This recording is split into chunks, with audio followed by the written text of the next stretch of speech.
In this video, we're going to take a look at how to apply what we learned on solving an equation for x on a word problem. Okay, so we're going to take a look at two different word problems and just try to understand how to approach these word problems. Okay, so one of the things about word problems is whenever you're trying to solve an equation with a word problem, the equation is not given to you. Rather, what you need to do is you need to read the problem given to you, and then you need to make sense of the words and somehow make an equation with those words, and then solve the equation. Okay, so what do we mean by that? Let's take a look at problem 1 out here.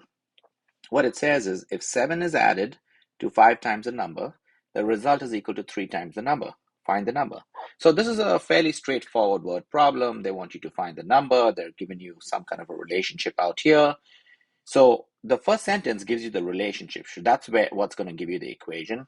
The second sentence, they're really asking you to find the number. So from this, what you need to conclude, or what you need to deduce, is that you need to, not deduce, sorry, you need to assume that the number is the variable. Okay, so let's call the number x.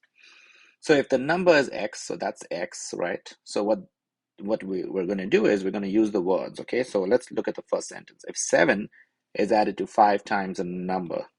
Okay, so if I take 7 and I add it to 5 times a number, so that's 5x, okay? The result, so when you look at something like the result, so I'm just going to go ahead and erase that. The result is similar to an equal to sign, okay? So put an equal to sign. Whenever you see the result, that's equal to, okay?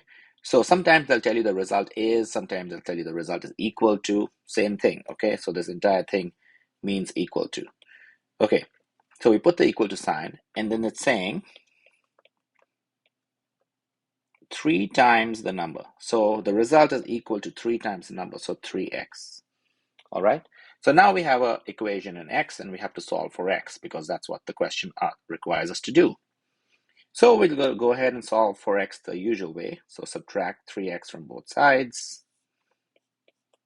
I get 2x on the left, and then 0 on the right. Now I'm going to take the 7 and put it on the right-hand side. So I get 2x is equal to negative 7. Divide both sides by 2. I get x is equal to negative 7 over 2. All right, and that's the answer. That's our number. You can double check to make sure that the negative 7 over 2 fits into that relationship by replacing x with negative 7 over 2. Now, if you have the time, you can do that, but you don't really need to do that if you make sure you followed all the steps correctly and interpreted correctly. It's a good practice, but it's something that I only recommend if you have the time. Okay, let's take a look at another problem. So in this problem, again, they want you to find the number. So we're going to say, okay, well, we're going to assume the number is x, right? And then it's saying if 4 is subtracted from twice a number. Okay, so twice a number, and you're going to subtract 4, which means it's going to be, so that's 2x, and you're subtracting 4, so it's really going to be 2x minus 4. Okay, so whenever you say minus, that means it's some number a minus b. That's what you say when you say minus. But when you say b is subtracted from a, then that's how you interpret it, a minus b. So a minus b is the same as b subtracted from a. So understand that the word placement is different. So when 4 is subtracted from twice a number, it's going to be 2x minus 4.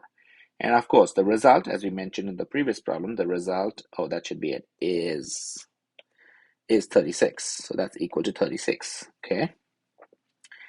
When we get that result, then all we have to do is now solve for x. So add 4 to both sides. So I get 2x is equal to 40. And then divide both sides by 2. So I get x is equal to 20. All right, and that's pretty much it. You can check if you have the time by plugging that 20 back into the original equation and seeing if the left matches the right. But if you pace yourself and do things slowly, you should be fine. All right, thank you for watching. We will see you in the next video.